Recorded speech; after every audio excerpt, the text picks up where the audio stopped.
Is it time for recess yet? I'm so glad you found time to join us here on the Child Care Director's Chair, where Erica Sacoccio shares her best practices that she's refined through her passion of directing childcare centers over the last 23 years. From parenting interaction, systems to save you time, money, and stress, to profitability. She shares it all from the Child Care Director's Chair. Hey guys, thank you so much for tuning in.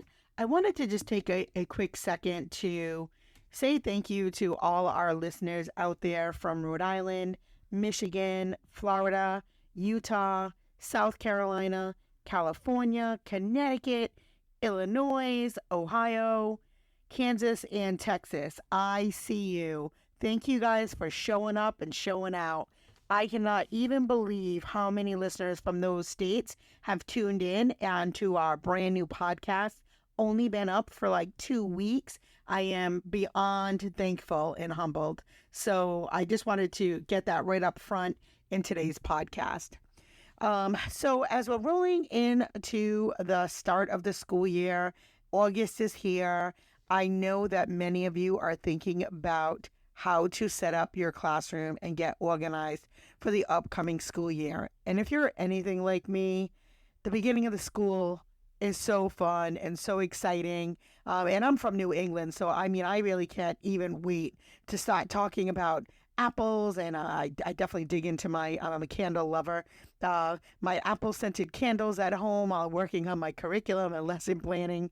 If you're from New England, you understand what I mean. There's just something magical that happens here in New England when the fall comes. So with that being said, let's talk about the start of the school year. I've put together 10 invaluable tips that I feel really will help you create a conducive learning environment for both your teachers and your students. And by implementing these strategies, you can make sure that you have a smooth and successful start to your school year. So the first thing you absolutely have to do is plan ahead. So begin by creating a detailed plan for your classroom setup and organization. Consider the layout. Think about, are things functioning correctly the way that they are now? Do you need more sinks? Do you need more shelves? Just think about what challenges have you had in the last couple months in terms of functionality. I also want you to think about the furniture arrangement. Take a walk through the classroom. Take a look at the furniture, how it's arranged. Is it arranged in the best way, or has it been arranged that way for a really long time and it's time to kind of mix it up a little bit? And then also the resources that you're going to need for the first month or two to make sure that your supply closets are well stocked and that your teachers have everything that they need. This will also save you time and help you stay organized throughout the process. So definitely planning ahead. The next thing you want to do is involve your teachers. And I can't lie, I have been very, very guilty of this during my 23 years, where I will be in a center over a weekend and I walk in a room and it's like not quite how I want it, or I feel inspired.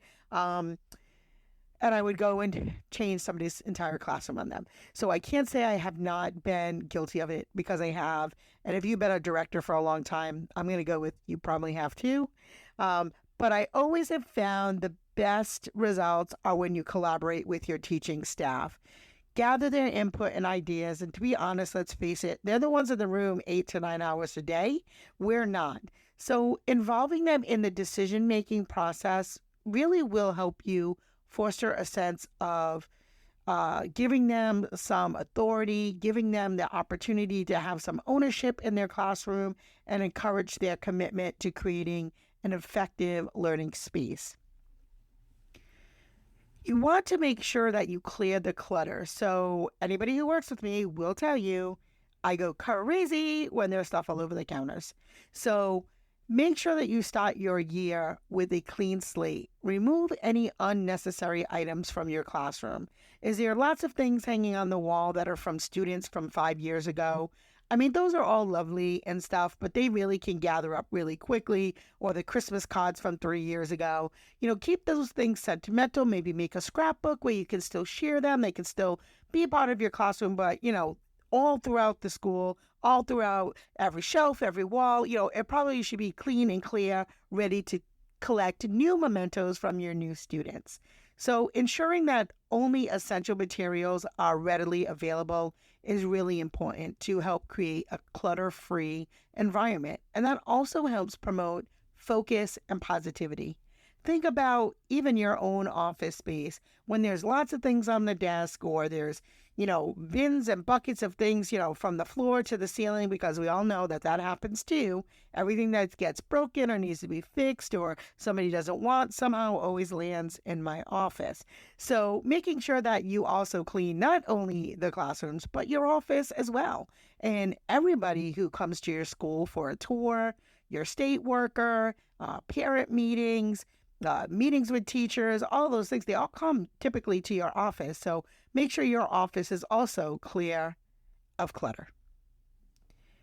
I want you to think about creating zones, because when you divide the classroom into functional areas such as reading centers or art stations or group workspaces, make sure that they are clearly defined and that you use visual cues such as rugs or shelves or dividers. This really does help the students understand the purpose of each area, and it does promote independent learning, and it makes it easier for the students to follow the rules, such as walking feet in a classroom, right? And when you're creating your zones, you want to really use some of those reliable tools that we all know and have in our field, like an Eckers or an ITERS or a SACERS if you run a school-age program, and it will give you so much information when you're putting your rooms together. It really will help you and the teachers understand what centers should be near each other or could be near each other, what ones are probably not a great idea and can impede learning. It also will help you as you're trying to figure out what materials you need and how much and from which category, right? You really want to use those types of tools that are proven systems. They just make your program better. So think about using environmental reading tools, whichever one is your favorite, whichever one goes with your philosophy for your teaching. Use those tools. So they really make it easier for everyone. And I think it helps your teaching staff to understand when you ask them to kind of move a room around a little bit, besides the freshness approach, having everything clean and fresh and new and bright. Also, why things should be together, why they shouldn't. And so when you're collaborating with the teachers and using the tools while you're creating your zones, it just makes it really concrete and very easy to see what direction to go as you're trying to put that together. Optimize your storage. So some centers have more storage than others. We unfortunately have not been blessed with a lot of storage at one location. And then I have another location that has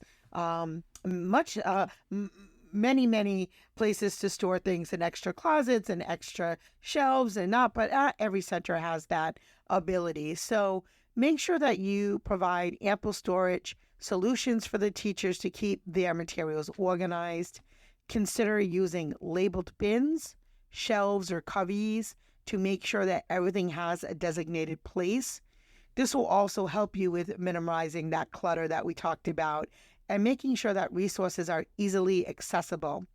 The other thing, when you really optimize your storage and you make everything very easy to identify, think about the substitute teachers that go into your classrooms, right? Or the floats, which, maybe not the best word for them, floats. But, those teachers who are really so helpful and will go into any class that you need them to, they still need to function in a capacity, that makes sense. And so everything should be labeled. It should be clear. It should not be cluttered. And, the role should be clearly posted somewhere so that the person who's covering that room knows what the expectations are. So that's my thoughts on the optimization of storage.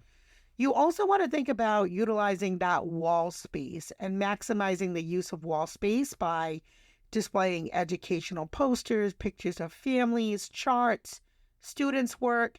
It not only adds to the visual interest, but it also serves as a valuable learning tool for students. So ensure that the displayed materials are relevant and are relevant to your curriculum and are age appropriate. And then, of course, always make sure that when you're displaying art or things that are there to enhance a child's learning, that they're at the child's level, guys. So lots of times, especially the really pretty centers, they want everything up high so the kids can't rip the things down. You really want to think about that. I would say that plexiglass can really be your friend in making sure that everything still looks very nice, but is at a place where it's safe for the students and the students are able to take a look at the artwork that they have done that they're very proud of. You want to establish routines and making sure that you set clear expectations and routines for your students to follow during classroom transitions and activities. And clearly communicate these expectations to both the teachers and the students to ensure a smooth flow throughout the day. And I would say this also saves you a lot of headaches and a lot of redirection.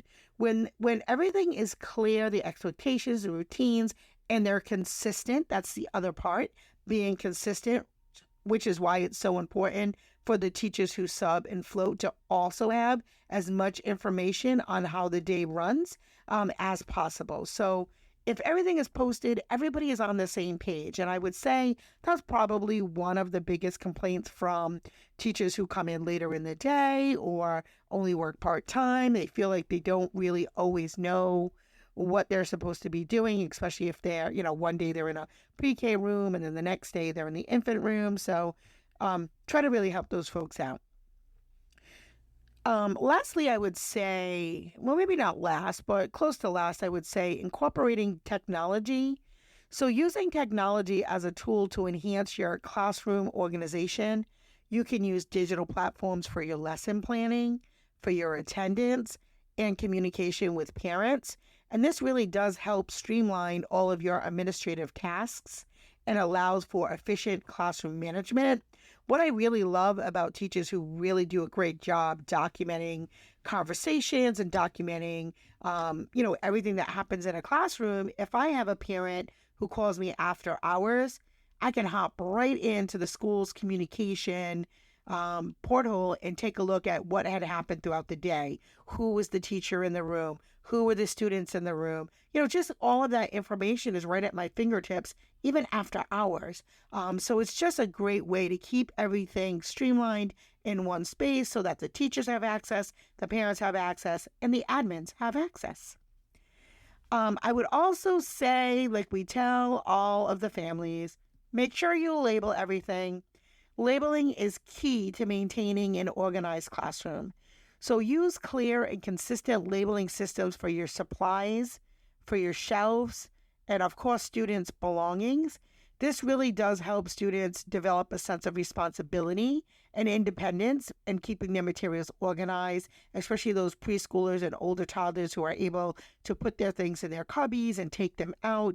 It also really helps for the people who are closing at the end of the night.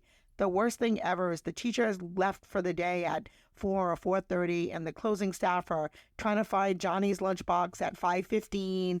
They're calling you after you've got out of work, and you're upset because you just left, but we can't find Johnny's lunchbox, and it's not where it's supposed to be. So making sure everything is labeled really does help with parent satisfaction for sure. It also helps your colleagues who are in your classroom after you leave. And it's just really, obviously, it's just good business sense. So labels don't cost a lot of money, but they really can make you look like a superstar.